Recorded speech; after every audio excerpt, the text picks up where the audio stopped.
We begin this Raw review from Monday, October 14th, 2019, on a much more somber note and with a little bit of sad news. It appears that after last night's attack by Seth Rollins on the Firefly Funhouse, that we have indeed lost the life of Ramblin' Rabbit, and he is no longer with us. Bray Wyatt has taken to social media late last night to confirm that Ramblin' Rabbit is no longer with us, and I quote from Bray Wyatt himself, "Ramblin' Rabbit was taken from us in tonight's super unnecessary, cruel attack. R.I.P., brother." So our thoughts and prayers are over there with Bray Wyatt, and it's my job to make sure that Ramblin' Rabbit's life does not go in vain and that he was always remembered for the memories that he has given to us. So I want to take a moment of silence in the name of Ramblin' Rabbit, please.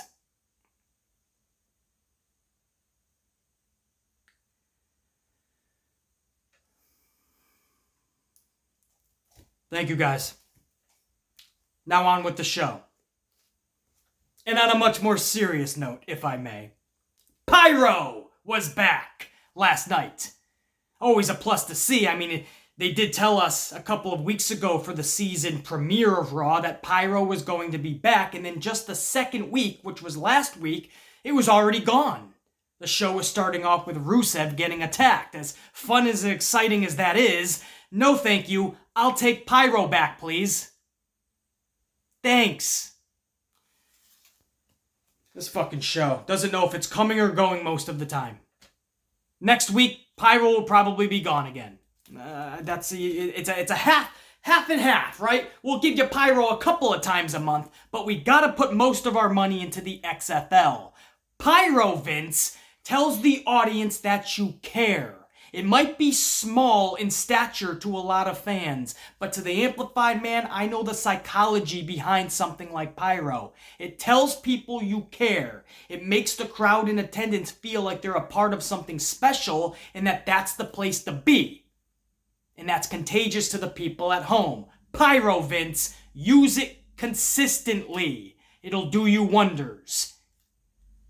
So anyway, Pyro is back, but then it's right back to business as usual, and here comes Becky Lynch. Oh,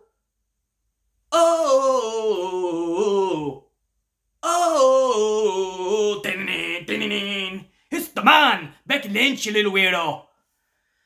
So Becky comes down. She's supposed to take on Sasha Banks because Sasha's on SmackDown and Becky's on Raw, and whoever wins this match, their brand is going to get the first pick in the draft that night. But Sasha couldn't compete because of the tailbone issue, and if Vince McMahon and WWE even thought that was going to be a concern, why would they promote this match up until 3 hours before the event started? Because they didn't make the switch until 3 p.m. Eastern Time. So if it was even a thought that Sasha couldn't compete, just make the switch. And on top of that, why Charlotte Flair? Right after this match, Charlotte Flair, spoiler, it's a review show, so I don't know why I'm saying spoiler. If you're watching this, then you want the results. Spoiler. Anyway, right after this match, Charlotte Flair was drafted over to Raw. Or picked to the Raw brand. So how weird would that have been if Charlotte, who was supposedly still representing SmackDown at the time, wins the match for her brand and then immediately is drafted to Raw? It just doesn't make any fucking sense. But this company never does, so it's business as usual, as I aforementioned. Becky Lynch gets on the mic and says Sasha never made it to Denver because she's still running from the last beating she gave her. This brings out Charlotte Flair. Charlotte gets on the mic and says, Bex, who knows? Maybe the nightmare will never end, and I'll get drafted to Raw and we'll fight forever. And I couldn't help but think, and I'm sure every wrestling fan around the world couldn't help but think of that thought and get extremely nauseous right after. Because the thought was all too real. That could happen, and we could all be fucked. But we wouldn't have to wait for match number 1614 between these two because that was the first match of Monday Night Raw. Now, yes, it's not up there with the Usos versus the New Day. They've taken on each other 7,429 times. But Charlotte and Becky is about to get up there. This entire half hour was pointless because we've seen these two in the ring 1,000 times. And yes, they're good in there together, no doubt. But the matches we've seen them in at pay-per-views and stipulations on the line, and they just go into war, there was no way that this match to begin on Monday Night Raw with nothing really on the line, fuck the draft, nobody gives a shit. There's no way that was going to top any of their previous matches. So if you're not going to do better, I don't need to see repetitiveness. If you're going to repeat something, if you're going to do something over and over again, you better keep trying to top yourself.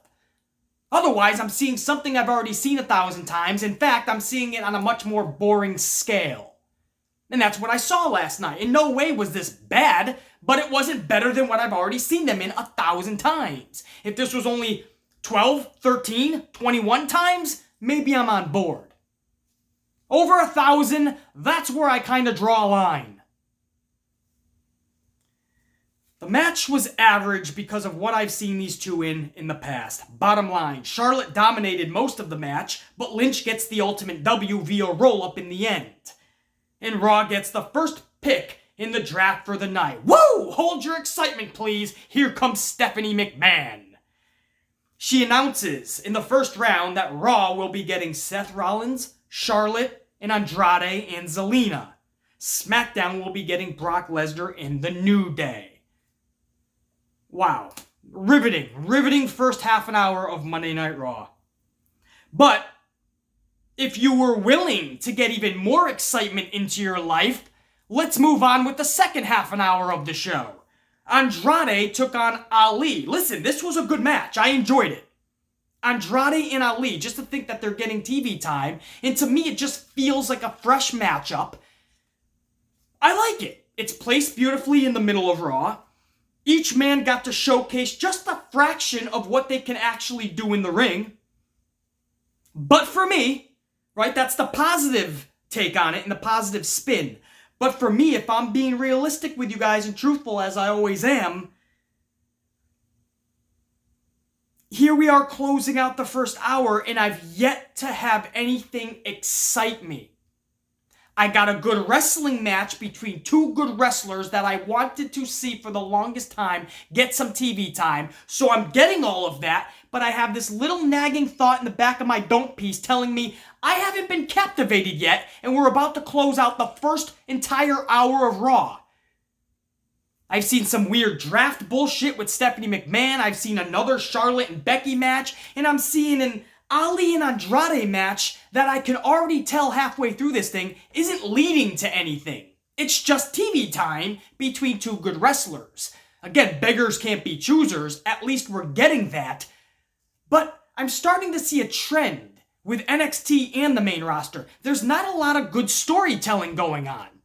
The only story that I can think about right now is Lana and Rusev, and let's be honest, where is that going? Lashley versus Rusev?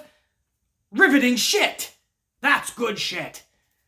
That's the only storyline I can think of, and if it's a Lana, Bobby Lashley, and Rusev storyline, that's not a good thing when that's the only storyline that I can really think of. The other two things that they're doing, that's exhibition shit. Those are just leading to exhibition matches. That's Brock Lesnar and Cain Velasquez and Tyson Fury and Braun Strowman. That's just leading to exhibitions. That's not storytelling to the amplified man. So what else do you have? There is nothing. So I'm watching this Andrade and Ali match and I'm thinking, hey, good wrestlers, good wrestling match. But WWE is more than just that. They used to be about storytelling in the 80s, the 90s, and early 2000s. And we've gotten away from that slowly but surely. But now it just seems we've totally just thrown it to the wayside. Storytelling is gone. And that's part of what makes WWE special, man. Getting us invested and excited in the story that's going on. I'm not seeing any of this. It just looks like it's match. Oh, I'm sorry, last night at least it was broken up by Stephanie McMahon announcing stupid draft picks. Anyway, that's just a concern that I wanted to share with you guys, and that concern would drag on throughout the rest of Raw last night, but I started noticing it in the first hour. And when I think riveting, exciting, and epic storytelling, Ali versus Andrade isn't what I had in mind. It just wasn't. But it did its justice for a wrestling match. So, we'll take it. In the end, Andrade and Zelina just looked really sharp, man. Zelina got involved a little bit, and Andrade finally looked like a fucking superstar. It only took month after month after month after month on the main roster, but we're getting there, maybe. But with Vince's 50-50 booking, possibly not. I don't know about Ali, to be honest, but listen, before I can even think about Ali, we need to get people like fucking Andrade on the map. I'm sorry, not sorry. On my priority list, Andrade is over Ali. It's just it's the way it is. Until Vince can get Andrade right, we'll worry about Ali later. Especially if you're trying to push guys like Buddy Murphy and Cedric Alexander at the same time. Listen, there's only so many people you can really give the rocket to at one slotted time. You gotta pick and choose wisely, guys. Everybody's always on to the next. We were so high on Andrade, and then Ali came on, and everyone forgot about Ali, and then Buddy Murphy came on. Oh, fuck Ali, Buddy Murphy, and then, what, now is it Cedric? Where does it end? Is Tony Nese going to come up in a couple of weeks?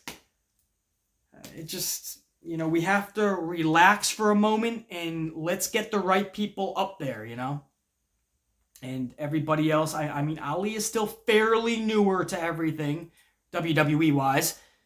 We hope he gets there. But we got to get Andrade there, man. And people like that. Ember Moon. She just got an injury again. And she's probably fucking thrilled at this point that she's off of this nonsensical bullshit and can play more video games. And I don't blame Ember Moon. I really don't. Because people like that need to get their status. Alright. Didn't want to go on a side spiel there. But there's so many people that people want to see get pushes. Relax. Let's get the right people there first. Andrade, good showing last night. I just wish this was leading to more. It's like they don't know what they're doing. We'll put him in there in a match. This is what people want.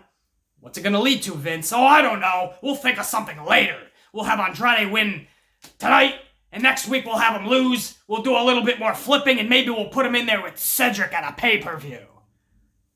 Vince, I don't know if that's captivating. Who cares? It'll be epic. They'll take anything I feed to them.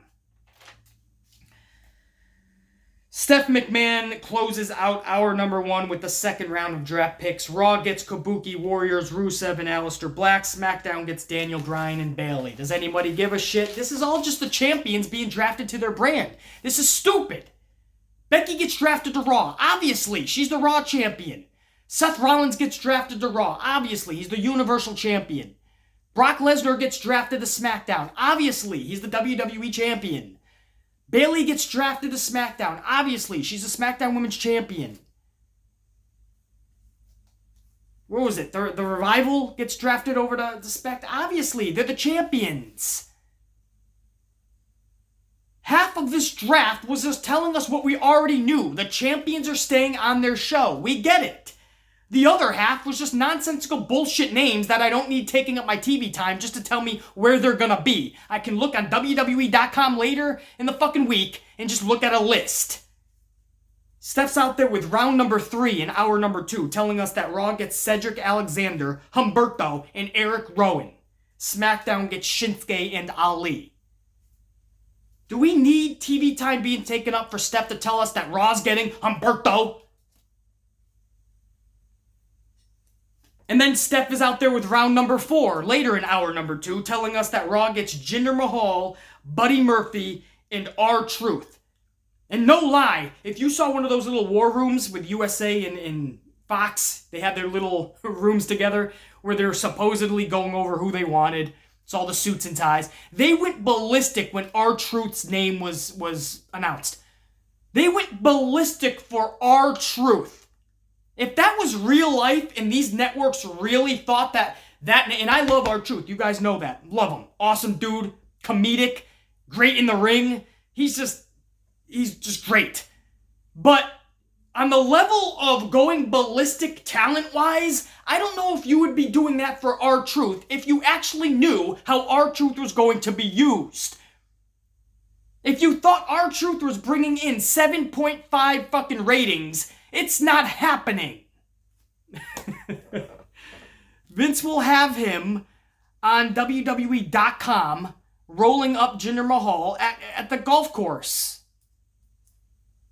They're going ballistic for R-Truth. Have you ever seen a Vince McMahon show? USA Network? Oh, I tell ya. And again, SmackDown on round number 4 got Carmella, Ziggler, and Rude. And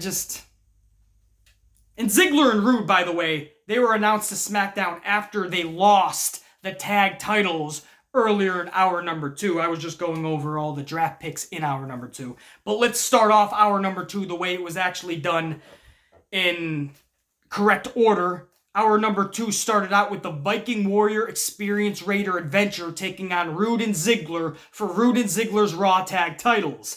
In just over 10 minutes of what was a decent match, yes, I said decent, I'm the Amplified Man, and the Amplified Man does not hand out participation trophies. Everyone's praising this match like it was epic. No, it was a decent match. That's it. That's all I'm going to give it. After 10 minutes, the Experience Raider Adventure defeated Ziggler. Dolph Ziggler was the one that got pinned here to become the new tag title holders. Again, the issue in the question that I raised from the very beginning was, why did Braun Strowman and Seth Rollins have to take the tag titles off of Gallows and Anderson? I know why. It's because Vince didn't have a story to tell between Rollins and Strowman. He backed himself into a corner like he always does. And he had face Rollins, face Strowman. He didn't want any of them to get any heat. So he said, let's put tag titles on them and maybe that'll make it more interesting for the fans. No, it didn't. It made them even more irrelevant and it hurt Gallows and Anderson in the process. And the actual tag titles got diminished in the process. This was around the time where we started to plant the seeds for Gallows and Anderson taking on the Viking Raider Experience.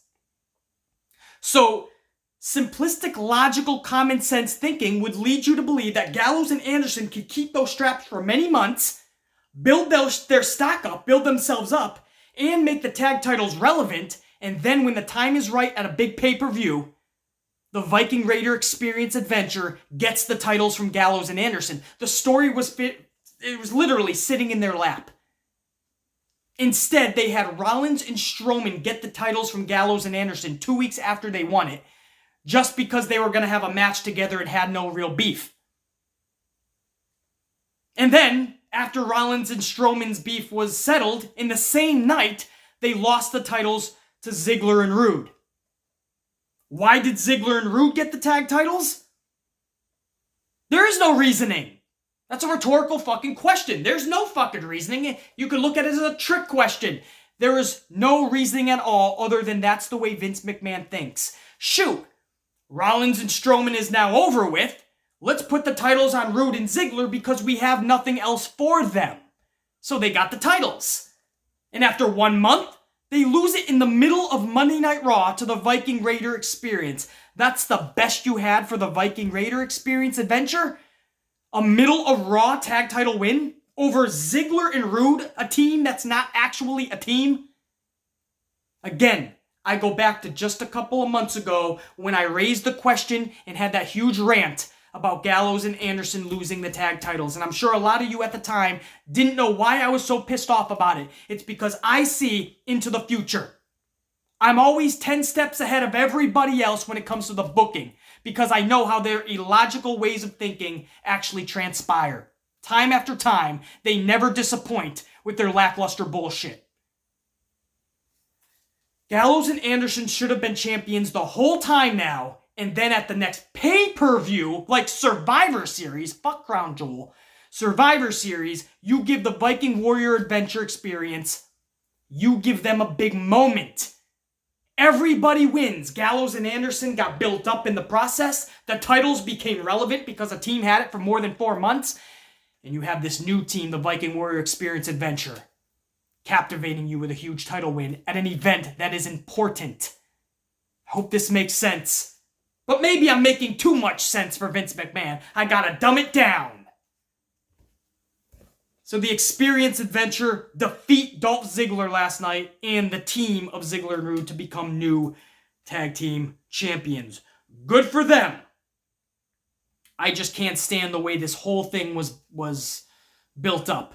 Or not built up, I should say. I don't know why I quoted not. It was not built at all. This whole thing was erratic. This whole thing was done on the fly. Tag straps were being thrown to everybody, hot potato status. It just looks like Vince woke up this morning, or yesterday morning, and just said, yeah, let's put him on him today. He doesn't know what the fuck he's doing. And then you wonder why asses aren't coming to these arenas and filling those seats. Merchandise is down. Ratings are dropping by the week. You wonder why, man. The facts are sitting right there. If you wonder why the company is fucking failing, just look at the fucking facts. They're all in front of you. If you're willing to do the fucking research and take the time to look at these facts, they jump off the page. A big thank you to the OC. During the second hour, the OC took the time out of their schedules, their busy schedules over in catering, to take out the Street Profits backstage. And the big thank you is because that's the first time the Street Profits have shut up in the past 2 months. Thank you, OC, for shutting the Street Profits up. Ricochet versus Shelton Benjamin ends hour number 2. Ricochet wins.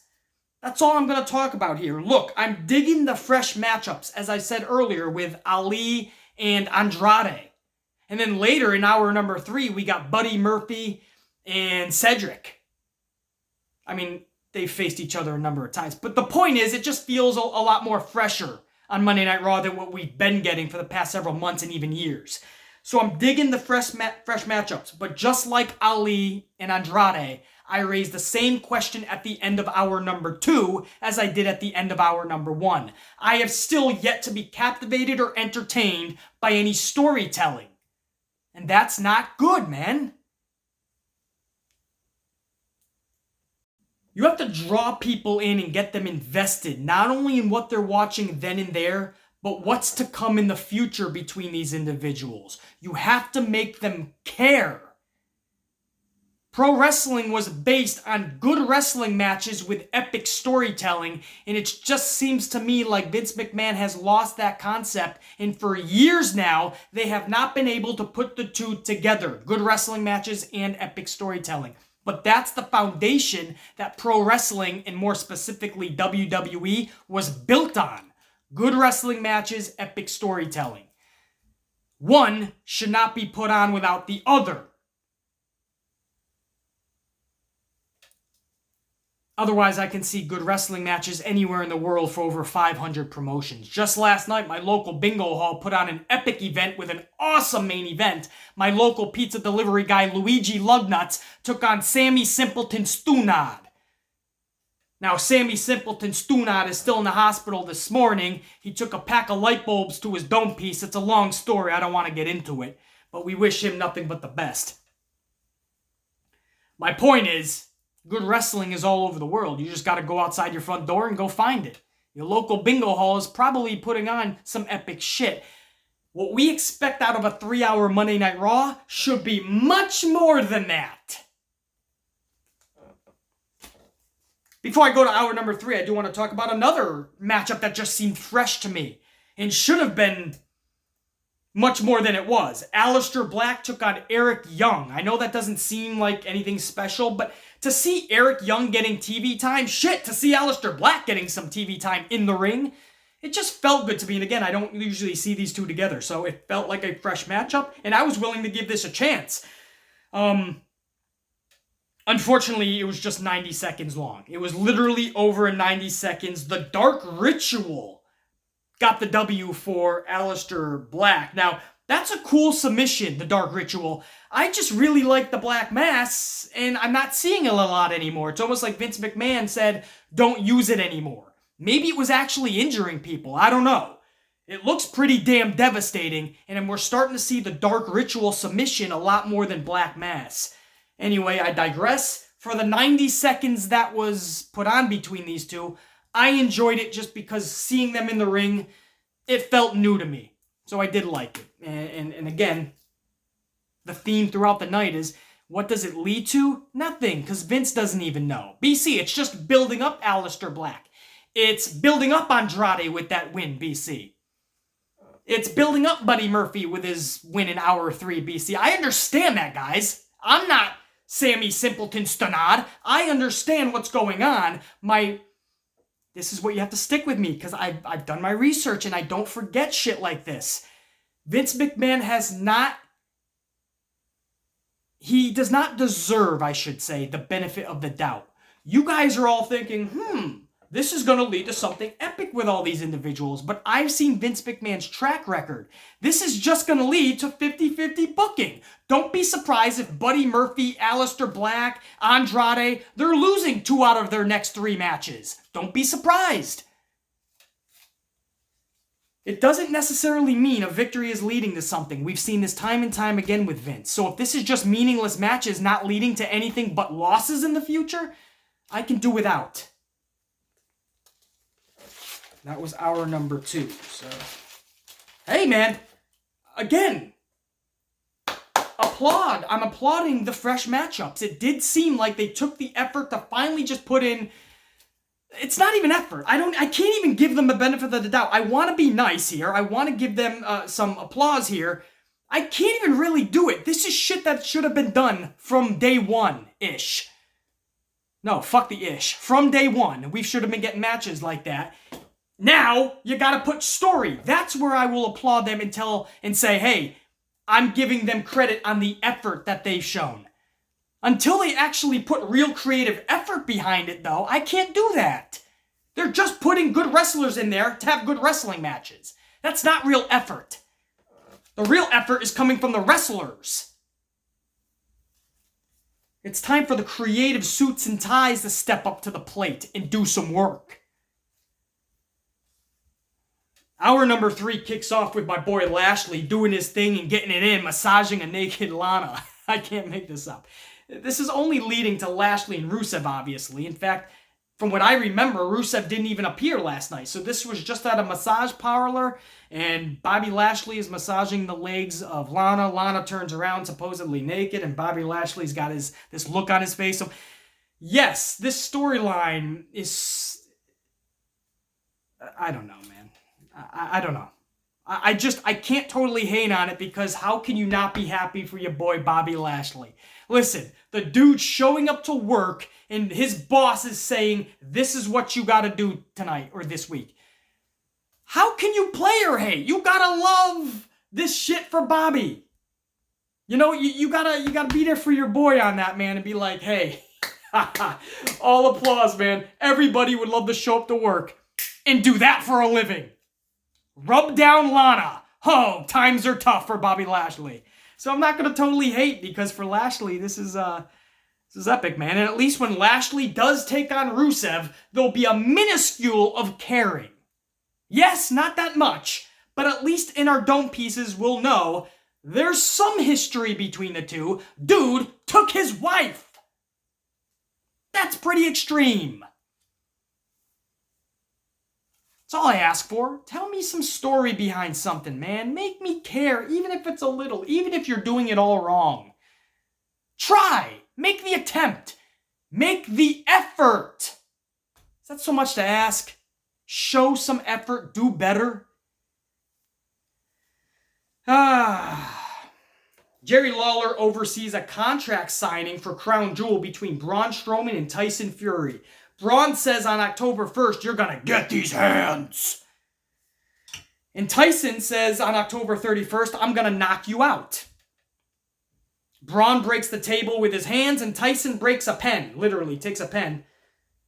He has some fun with it, like he can't break it 3 times. And then on the 4th attempt, he breaks it, and he's like, oh. I think that was supposed to be like a laugh. Like, wow, you're a tough guy. You can break a table, or I can break a pen. But it didn't land. And the whole crowd was like, what the fuck? And I think half the crowd literally thought like he was trying to break the the pen and couldn't at first.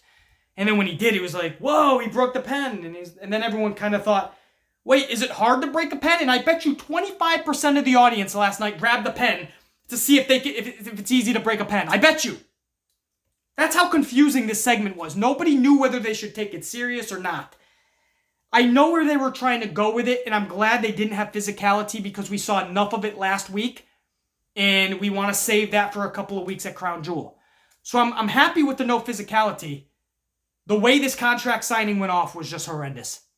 It just is bad, and I'm going to leave it at that. Steph McMahon with round number 5 of this pointless draft. Raw gets Samoa Joe, Shelton Benjamin, and Tozawa. Are you not just over the fucking moon in excitement, guys, at this point? When you heard Tozawa's name, were you not like, wow, this draft is nuts? SmackDown gets The Miz and King Corbin. Round number 6, later in hour number 3, Steph McMahon says Raw gets Rey Mysterio. Liv Morgan, finally. Liv crawls out from underneath the rock she's been living in. And Titus O'Neil. We needed to waste Monday Night Raw time to tell us Tozawa and Titus O'Neil are coming to Raw. Or I'm sorry, staying on Raw. Nobody's really getting drafted anywhere. Everybody's pretty much staying where they already were. SmackDown will get Elias and Shorty Gable. They're still calling him Shorty. Shorty Gable. They took a talent like Chad Gable and they made him Shorty last week. They got this huge backlash, and instead of changing it for the right reasons, the only reasons, the fact that the guy should not be insulted like that, instead they double down and he remains for the foreseeable future Shorty Gable. Way to ruin somebody, Vince. Way to ruin somebody. Just reading this shit and going over my notes and being reminded of what I've watched the night previous gives me a fucking dome piece ache. This ends up being the main event. Asuka and Kairi. Again, great to see them getting TV time, but again, a big thank you to AEW in giving Rio the spotlight and the championship, because if AEW didn't give Rio that time and championship, you would not be seeing Asuka in a main event of Raw, much less with a championship. It's not a coincidence that 4 days after Rio got that championship, that Asuka was plucked out of irrelevancy. Plucked from her YouTube gaming channel, which she still does on the side, but plucked from all of that because they wanted to showcase their Asian talent finally. It took another company putting a belt and showcasing their Asian talent the way it should be for WWE to finally realize, oh shit, we have dynamite Japanese talent. They're over here in catering, Vince. What do you think? What's their names? Asuka and Kairi. Asuka, I've heard of her before. Yeah, put her in there. They gave a title to this Rio. Put titles on Asuka and Kairi. That is a conversation in real life with Vince, I bet. I mean, there's not even a lot of humor in that because it's just the truth. Anyway, beggars can't be choosers. It just leaves a bad taste in my mouth that now we're getting Asuka and Kairi. It just diminishes it to me. You know what I mean? It's just like, why now? And again, we know why, but it's like, you couldn't have done this 6 months ago, a year ago, 18 months ago with Asuka. You know, you have to react to another company to finally put them in main events. You think all this is happening just because it was finally their time? No, it was 4 days after Rio. Use your noggin. And if that doesn't piss you off, man. So anyway, Asuka and Kairi in there with, are you ready for this? It just gets even worse. Natty and Lacey Evans are a tag team. They were just feuding like, wasn't it just last week they were having like I don't know if it was Falls Count Anywhere or Anything Goes, but they were just beating the shit out of each other all around the fucking arena. And now Last night, they are a tag team. Working well together, tagging like they're sisters. Nothing makes sense in this fucking company, and that's your main event on a 3-hour Raw. Asuka and Kairi taking on Lacey Evans and Natty. Can't make this shit up. Natty and Lacey Evans. And when it was all said and done, Asuka and Kairi obviously win this match, thankfully. Which again, just leads you to wonder, why would you put Natty and Lacey in there when they were just at war with one another for weeks, even months? And just because Natty's like, who am I going to take on the Kabuki Warriors with? It's got to be someone I can trust in battle. Lacey. What? It's not some pay-per-view main event title match. You're just taking on Asuka and Kairi on a Monday Night Raw. You have to align yourself with Lacey. If it seems like I'm going a little long on this, it's just because I'm mind-boggled. And when Vince McMahon can stoop to a new low that he's never even reached before, it just boggles my dome piece. Because I always tell myself, expect the stupidest shit with Vincent Kennedy. But he finds a way to come up with something stupider time after time. And I'm just mind-boggled that I didn't think he could stoop lower. But he does. Now, just because that was the main event wasn't the actual ending of Monday Night Raw. The Raw ended with the Firefly Funhouse, and Ramblin' Rabbit was warning Bray that Seth Rollins was here. He was at the Funhouse, and Bray Wyatt's trying to calm him down. It'll be all right. It'll be okay. And Rollins ends up jumping Wyatt in the Firefly Funhouse. Wyatt asks, "Why are you doing this to me?"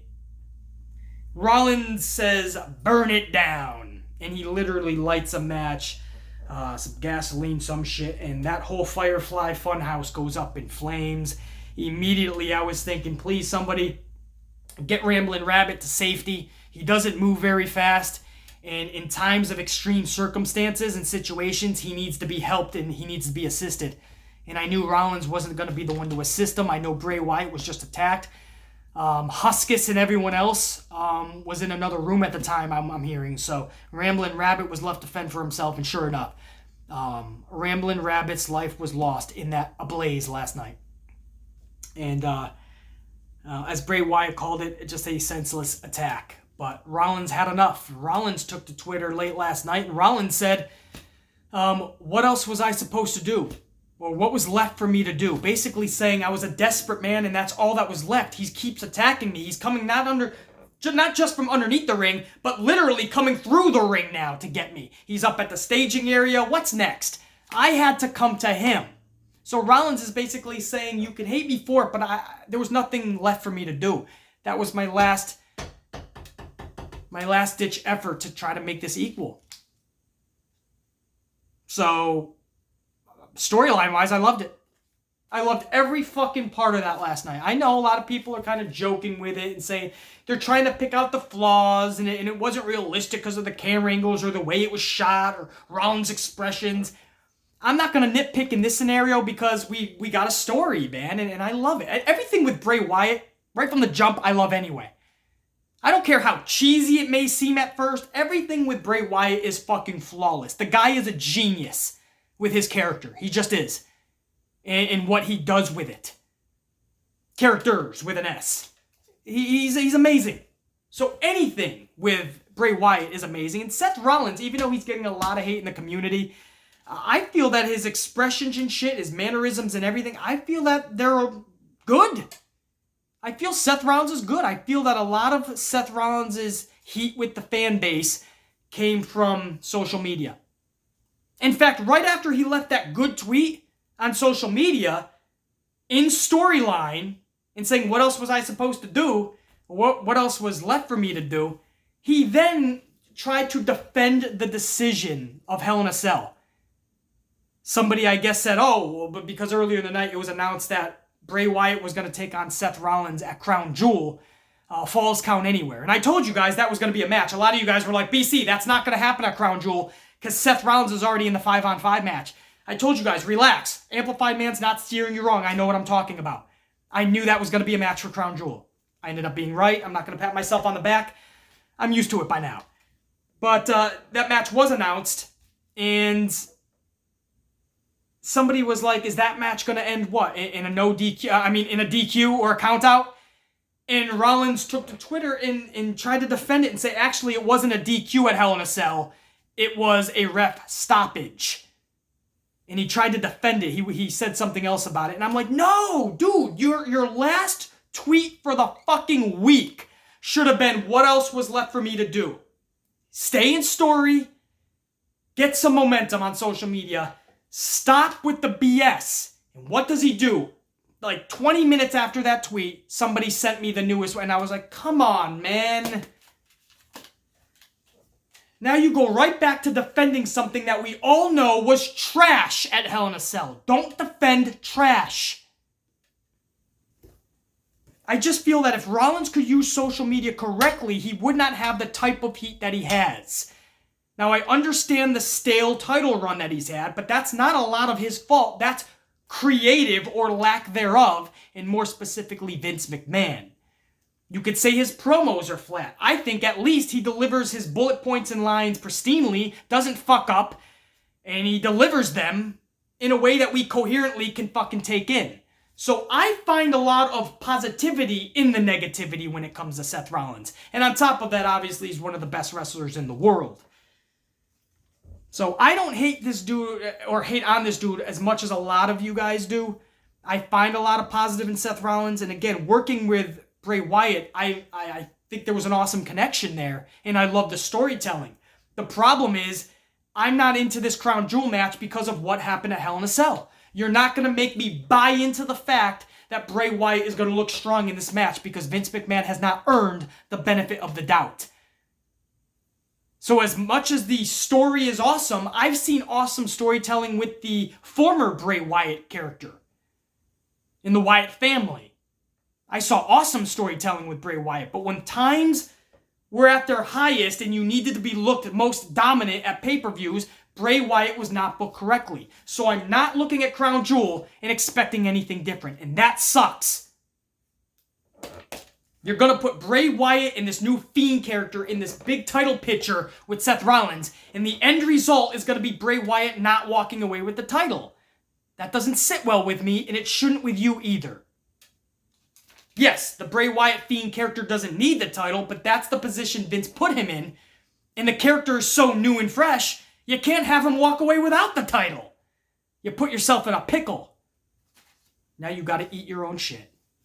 Bottom's the bottom line, man. What the fuck? I down these motherfuckers right before I start filming. And then when I want another sip, nothing!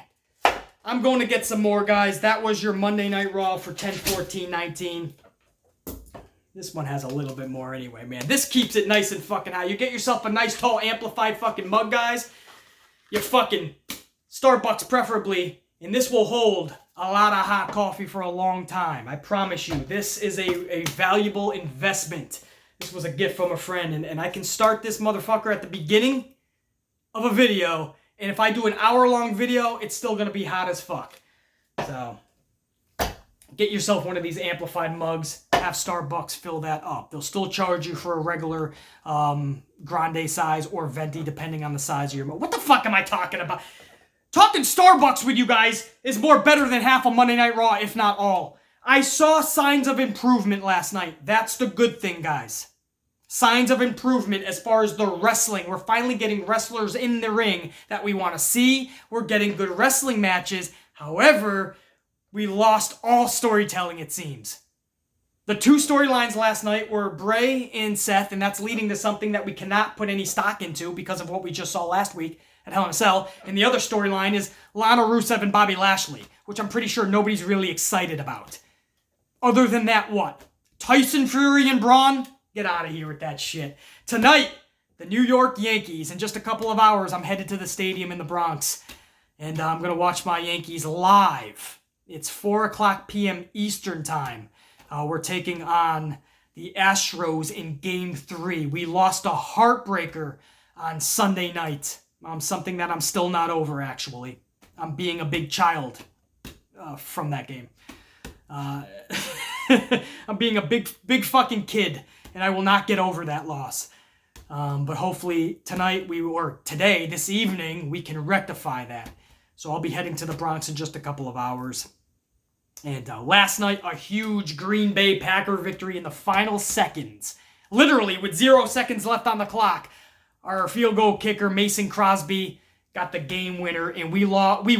We won a game that we should not have won. We looked like trash. We gave them a million ways to beat us. We had a million ways to lose it for ourselves. And somehow, we won that game. And we sucked. But hey, a win is a win, and they don't give you style points. As long as when there's 0 seconds left on the clock, you have more points than your opposition, you win, and you run away with the victory. Great job by my Packers last night. Hopefully my Yankees kick ass tonight. I will see you guys tomorrow for some more vids, obviously. And we have AEW NXT week number 3 coming up later in the week, as well as SmackDown Live, Friday night SmackDown's review and reaction. So in the podcast, 39th episode this week. We got a lot coming up this week, guys. As always, drink your Starbucks, whoop that ass. The Amplify Band. Yow! Check you later.